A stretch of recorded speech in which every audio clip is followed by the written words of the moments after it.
Well, I couldn't really decide on a title for this talk. There's a couple things. Like I tried to make it kind of like a BuzzFeed kind of like clickbait for if you saw the Facebook invites, like, 3 amazing ways to hack your day into having more time or something. I thought that was, kind of interesting, trying to get more people to come. But I think it's just mostly about like the value of time and the value of a schedule. So if you guys were to like kind of think through your week, I think that like one of the things that I feel like almost everybody feels is just that they don't have enough time, right? I mean, like how many of you feel like you just wish that there was like more time in the day to get stuff done? I mean, pretty much everyone. Or it's like if you have stuff going on in your day, there's stuff that like you probably wish that you weren't doing. Like if you look back on your day, you're like, wow, I just wasted that time.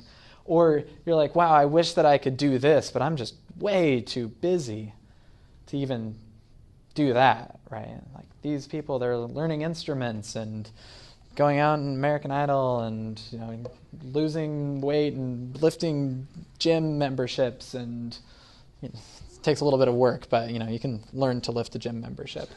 I just feel like there's so much that we want to do, but we have this finite resource of time. And a lot of times, like we think that we have like a lot of it, and ends up being a lot less. Procrastination. But I think that the thing that kind of like unites us all is our struggle against time. And I think one of the first things that I can say about time is that when you say I'm too busy, you instantly are coming up with reasons why you can't solve your problem.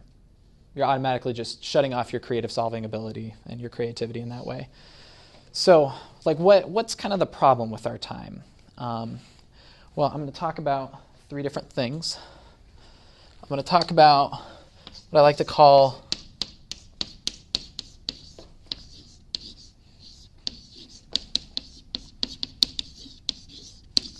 little addictions.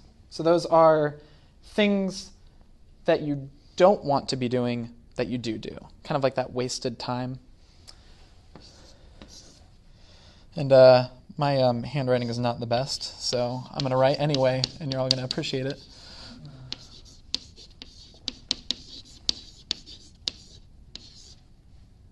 I can spell avoidance.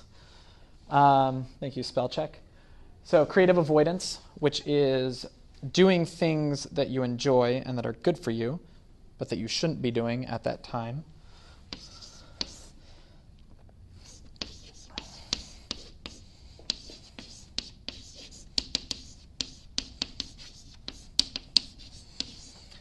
And the third, which I think can hit us all, is lack of discipline, which are things that we should be doing, but we don't want to. So for the first one, little addictions, those are like the things in our life that we do, which we just know we shouldn't be, or that we don't want to be doing. And a lot of times there are things that we actually aren't willing to do. I was listening to a podcast recently, and it was kind of interesting. It was basically talking about how we trade our time for something of like little value that has like very little like return for us, right? Like, browsing social media, like Candy Crush, like that sort of thing, right? Where it's like those little things that just like suck up your time, and you look back and you're like, wow, I really didn't get all that much out of it. It's interesting because the podcast talked about how it's actually an addiction, and that you like the only real like kind of solution with stuff like that is you kind of have to just realize it and have to just take steps away from it. There's like no like great practical advice that I can give there specifically, but we just have all these sort of things that kind of like just take up time, right? Like whether it's like, obsessively checking your phone. You're like, well, I think someone messaged me. Like, oh no, my phone didn't vibrate. Or like kind of checking sports scores. Or it's like there's things that we do where it's like there's no change. We look for that little red flag on Facebook. Like, oh, someone probably just commented on my picture. Please validate me. So we all kind of have like these things, right, where we just do them and we don't know why. We just kind of do them, and they just take up our time. And That's just kind of like the first category of just things that just suck and just get into our lives and they just suck it dry. Interesting, I thought, so there's a book called 21 Irrefutable Laws of Leadership. It's a pretty decent book. I think we have 3 copies in our house, Peter? 2 now. There we go.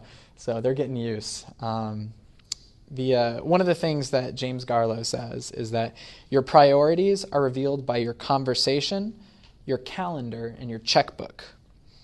I think that what's important to realize is that if you look at kind of like what takes up time in your calendar or your schedule, and you just reflect on that, and you realize that maybe spending like hours like surfing the web is not actually reflecting your priorities, we have to take steps again away from that. No matter what it is, if it's anything that's kind of not reflecting where you want to be, then we just have to take some time. And so the first kind of like solution to those little addictions is just self-realization. So for creative avoidance, which is procrastination, it's doing things that you want to be doing when you should be doing them, or when you shouldn't be doing them, that is.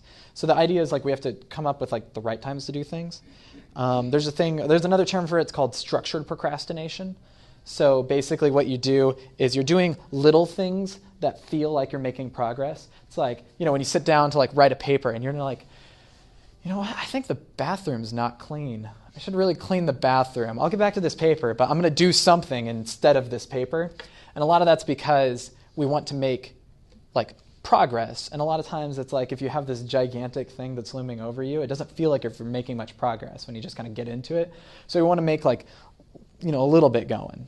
And like, there's different things like fear. We could probably do an entire 6-week set just on procrastination, just because it's, a gigantic disease within, every person. But I think that the funny part is that we do good things like in a bad way. So we start changing our mindset from like trying to do everything that we can do in a day to start doing everything that we should do, or only the things that we should do. And so there is a book actually written by an alumni of the program that Peter and Adriana and I have gone through the summer part of Lead. It's called Take the Stairs by Rory Vaden. It's a really good book. He basically talks about like kind of the easy way in life that is just kind of like everybody tries to take, and then actually if you want to get somewhere, you have to take the hard life. You have to take the stairs. And he talks about a couple really cool things that I decided to steal from him. For one, he talks about like the seasons of life, right? That basically when you go through life, there's certain things which you should be focusing on, both like in, like sometimes like you guys are in school right now. And so it's probably not the same season as when you're paying for school to be saving up for your retirement fund, just because it just doesn't really work that way. There's other things like in your individual like week, you might have seasons where it's better to be focusing on schoolwork, and others where you have to be doing work, like actually going and paying bills that you have. But the thing is that during that season, kind of like a farmer, you're not focusing on the stuff outside of that season, right? Like during finals week, you shouldn't be focusing on, winter break or spring break or whichever, freedom is coming afterwards. You need to just buckle down and start doing what you need to do in that time so that you can actually have that relief afterwards. And I think that the harvest time kind of thing is like, because they would work like, the farming kind of that would happen in like wheat farming. It doesn't happen with like rice, which is kind of interesting. But the wheat farmers, we would have like this time of just build up, and whenever they were doing that, they weren't doing anything else, right? So they would just like, sow their wheat and they would mill it. And I'm not a farmer. I grew up in Arizona. There's not much in my area for farming. But and then when harvest time came, they would work 18-hour days, and they would just focus on that, right? You can't like do anything else, because if they don't, then they don't make money, and their production just disappears, and then they lose their farm. So it's a concept of just focusing on what needs to be done at the time and just getting it done. the thing that Rory Vaden uses in his book, which is actually kind of like a mantra in the summer program, is it's double time, part time for full time, free time, or DPPT, FTFT. So basically, it's you work super hard for short amounts of period of time so that you can be free with the rest of your life. The idea is that there's no such thing as multitasking. We always try to, like, when we set out to go do something, right? We're like, oh, you know what I'm going to do? I'm going to, like, listen to this thing that I need to get, done, this lecture while I'm going to be writing this paper. Or, and then you're like, oh, like my friend just texted me, I'm going to keep doing that. The thing is that all of this is just like a bad idea. Our brains don't multitask. We just do multiple things very poorly. There's actually a study at the University of London that showed that constantly checking, so basically they got a bunch of people, the study showed that constantly checking your email or text messages, and I think they use Facebook as well, for men lowered their IQ by 15 points. And in the study, they said this was about the same as if the men just like were doing the same work as if they did not sleep at all the night before, or if they I think they said it was the equivalent of 3 times the amount of smoking marijuana. So they're like 3 times as high trying to do work, and like that's the equivalent of like trying to do work while also like texting people or like checking Facebook. It's just not a good plan. And so we create more work for ourselves with this. And so instead of like trying to think about like what's the most that we can get done in one day, right? Because we try to like be like super people and we try to like do as much as we can. We need to just refine what's the most time efficient, because that'll actually get more done. So the last thing is the lack of discipline that we have.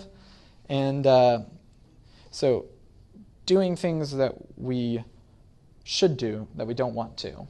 And I think that the main idea that we have is structure and discipline actually give us freedom. It's kind of a weird thing to think about, because when we think freedom, it's like no rules, right? But if you think about like sports, right? Have you ever played like a game of sports that's like organized versus like going out and like playing like a pickup game where people don't even have like boundaries, and like it gets like really kind of unstructured? And like for me, like I'm pretty competitive, so I like to have like my sports have like very defined rules and shapes and end zones that are laid out. And you can't really play a game when people are like, well, whatever, it kind of was a point, you didn't really catch it in bounds, but we'll call it one. It's like it loses its structure, so it loses its shape, and I think you end up not really playing a game. It's kind of like you're just like, kicking a ball around. And so when you have the structure, when you have discipline, it actually allows you the freedom to play a game of soccer or to play a game of football, right? And there's I'm going to throw in one of my learned quotes here. There's a political philosopher named John Locke, not from Lost. He said that basically the idea is that we live in a state of liberty, but not in a state of license. So he says that we have the freedom to go do what we want, but we shouldn't just go and do anything that we want. We're kind of bound by stuff, and that the real way that you operate and you have the most amount of freedom is if you keep yourself within certain confines. Because there's things like laws out there. So within our own lives, if we start creating boundaries for the ways how we like live our everydays, and we start like confining that and being disciplined with that, it allows us to actually live our lives much more freer and get a lot more out of it, right? So procrastination creates stress, but discipline creates confidence and freedom. And so the easiest way that we can do all this is just by creating a schedule, which is kind of like the main idea is doing what you need to be doing at that time So you take your goals and your plans and you break it down to smaller tasks. And you just have to be absolutely committed to going through and finishing those smaller tasks. So once you do that and you just do the same thing, then the results take care of itself. So if you just commit to something like, going and working out 3 times a week, for 30 minutes, right? There will be change in your life. It's not immediate all the time, right? So that's why we schedule things, is because you don't have to think about the greater thing, right? You just do what you need to be done, or what needs to be done in the smaller pieces, and it gets done. And so we spend so much time in our lives just kind of like thinking about what we need to do next, but it's so much easier when you just look down and you're like, oh, well, I don't even have to worry about what I need to do next, because the next step's already laid out for you, rather than trying to go and search after it. So there's instead of having this wasted time, it's already solidified. You write it down, it's like you're saying it multiple times to yourself, and so it's so much more written in stone. And I think actually in the growth books they use an example of a professor got up in front of his class and he had this jar, and he said, "Is the jar full?" Right? And they're like, "No, it's empty." Right? So they toss in these rocks, right? And then he goes, "Okay, class, is the jar full now?" And they're like, "Oh, yes, of course it's full. It's full of rocks." And then he tosses in pebbles to fill it up. Asks again, "Is it full yet?" Tosses in sand. And then he goes, "Oh, it's full." And the class is like, "Oh, it's got to be full now, right?" And then he fills it up with water, right? The point is that we have so much in our lives that we actually aren't using, right? That we're wasting time. The thing that I like even more about that example is that you take it a little bit further and you say, well, technically the jar was full the entire time, right? It was just full of air. It wasn't vacuumed out. And I think that makes it even more true for our lives, because when you look at your life, you say, no, I'm busy. My jar is full, right? I've got rocks and air in there. See? It's completely full. But we need to look and kind of see that air there and start going okay, that air is nice. Let's replace some of it with some pebbles, right? Let's start actually filling that up, because with our lives, there's just if we want the things that we go for, and we have these priorities and we have these goals, then we can't really have a lot of that air in there. I know that a lot of these faces that I'm seeing right here, you guys have big goals, and we all have parts of our daily lives that kind of get in the way of that. They're just fluff. They just take up space, and they're not what we need to be doing, and they're not even what we want to be doing. So basically, kind of continuing the analogy, when you start with a schedule, you take your rocks and you kind of put those in. So the big parts. Rory Vaden, where is he? He's over there somewhere. My book, that is, sorry. He breaks it down into 5 categories of your rocks. He says that there's, he starts with faith, and then he says that there's faculty, kind of like work or class for students. There's family, there's finances, and there's fitness. So he calls those your 5 rocks. And then, so you put that in there, and then you start putting the other things in, meal times, sleep. It's one that I think should be considered a rock, because that's one of my favorite things. You start putting in, you filling in the schedule with the next important things, even scheduling things like fun time, right? And you start if you have a time when you normally go with friends, or if you go to hang out, you start scheduling that out, and then the other pieces start filling themselves in, accounting for driving time. And you start with the most steady things in your life, and then you kind of go from there. And then you have the sand, and then the water just ends up being kind of the extra time. Usually a lot of people let the water be their fun time, and then that way you can be a little bit more flexible. And I think that kind of a lot of gut feelings from people, it was schedule fun time, but that doesn't mean it's fun, right? Because fun's sporadic. Fun's going and just doing. But if you've ever had I don't know, for me, if I've attended parties that are planned out weeks ahead of time versus parties that are instant, there are some parties that they have to be with pretty spontaneous people for them to go well. But usually it's kind of like, oh, we just sit around and we watched a movie, right? We just met up spontaneously. Whereas like the ones that are like planned out ahead of time, when you like are like really looking forward to like meeting up with people, it's like you come up with something creative to do, and it ends up actually being more so. And I think that if we apply this to our own lives, it ends up actually being not, oh yeah, that's my scheduled fun time. I'm so excited to go do that. Yeah, so a couple things to maintain when you're doing your schedule is when it comes time to do something, you do it, and you only do it, and you don't do anything else. You just follow through on it. You shouldn't be trying to browse the internet or doing Facebook or texting friends while you're doing your homework, and you shouldn't be focusing on your homework when you've scheduled your fun time. And by just kind of like separating that out, it makes our lives just a little bit more pure and a lot more fun, and also you get more done. So when you regiment your routine, it takes in the things which either get lost on the way or they're hard to implement, and it gets it done in a fast and organized manner. So one of the things that I think is really cool from Rory Vaden is that if he says you don't know your ideal week, it's never going to happen.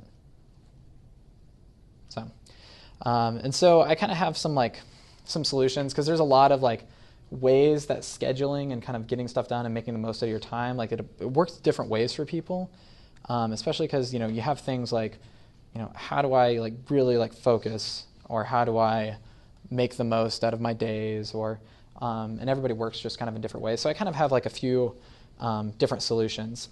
And actually one of my favorite ideas is from Jerry Seinfeld.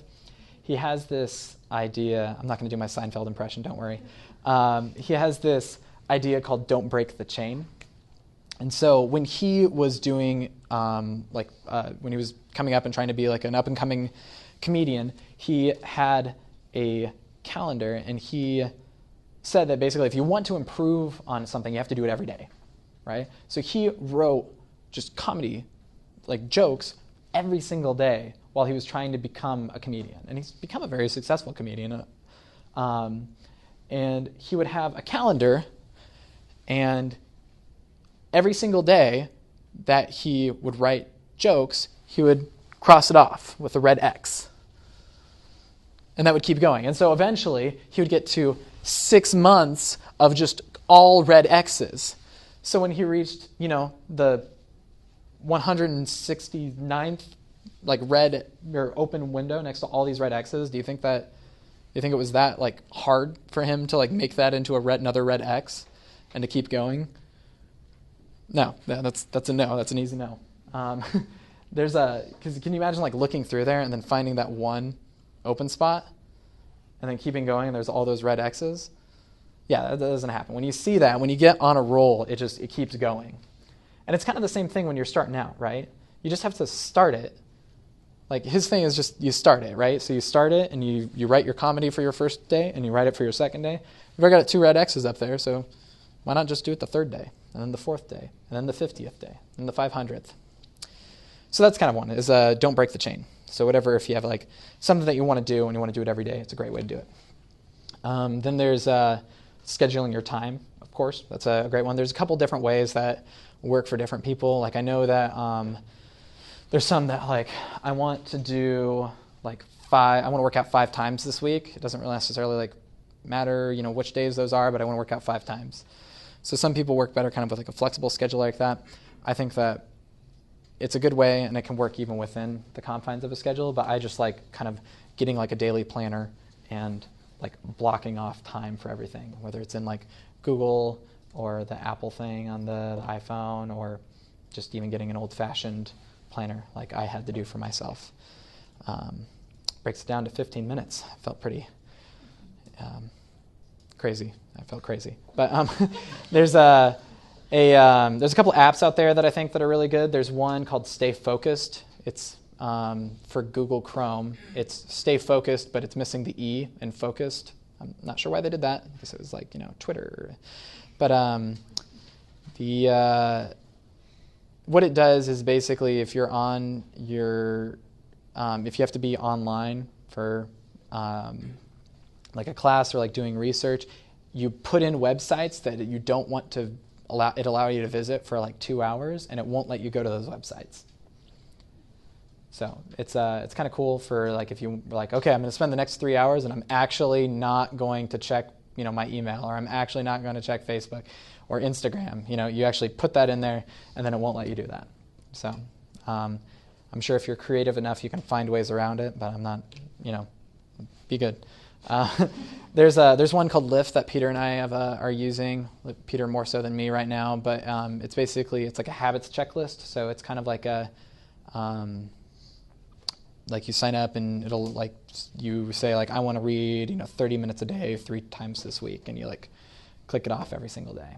So there's a bunch of different apps that you can use. One of the ideas with the little addictions too is to lower activation energy of things you want to get done and raise it of things you don't want to do. So when you say like, I'm going to sit down and I'm going to do my homework, and I'm going to put my cell phone across the room. So if it rings, it'll be so much easier to not just whip it out and check it. I'll have to look across the room, and then I'll have to get up, and I'll have to walk across the room. And that entire time I can be thinking, I should just be doing my homework.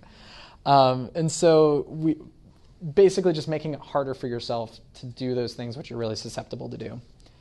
Another one of those things is like, you can, if you're like living off campus, you can have your roommate change the password of the router while you're supposed to be doing your work.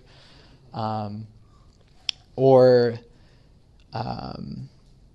another thing that I like to recommend is when you set a schedule, you get more sleep. I think that's a great reason to do a schedule. You make it regular too, because if you actually go to sleep at the same time, you'll actually find that you actually wake up without needing an alarm clock. You'll like wake up and you'll look at your alarm clock, and then it'll go off, and it's like the weirdest thing because you're like, no, I just wanted to sleep. But and then I think that one of the most important things that you can do to really get yourself to do whatever it is you want to do is to remember that your why, your reason behind doing stuff, is what powers your how, and you're the way that you get stuff done. Because, it doesn't really matter like the way that you get it done if you believe it hard enough. And so I think that what's most important is that you just set your goals and you go out there and you do them. And if you believe it hard enough, and if you want it hard enough, it'll get done. And all the little kind of extra solutions and methods just kind of, are steps along the way. But yes, one final thing is that self-discipline is a habit, but so is lack of discipline. And when you establish a schedule, you take a firm step in starting to move towards the person that you want to become. And I think that with everything, we have to realize that the results aren't immediate.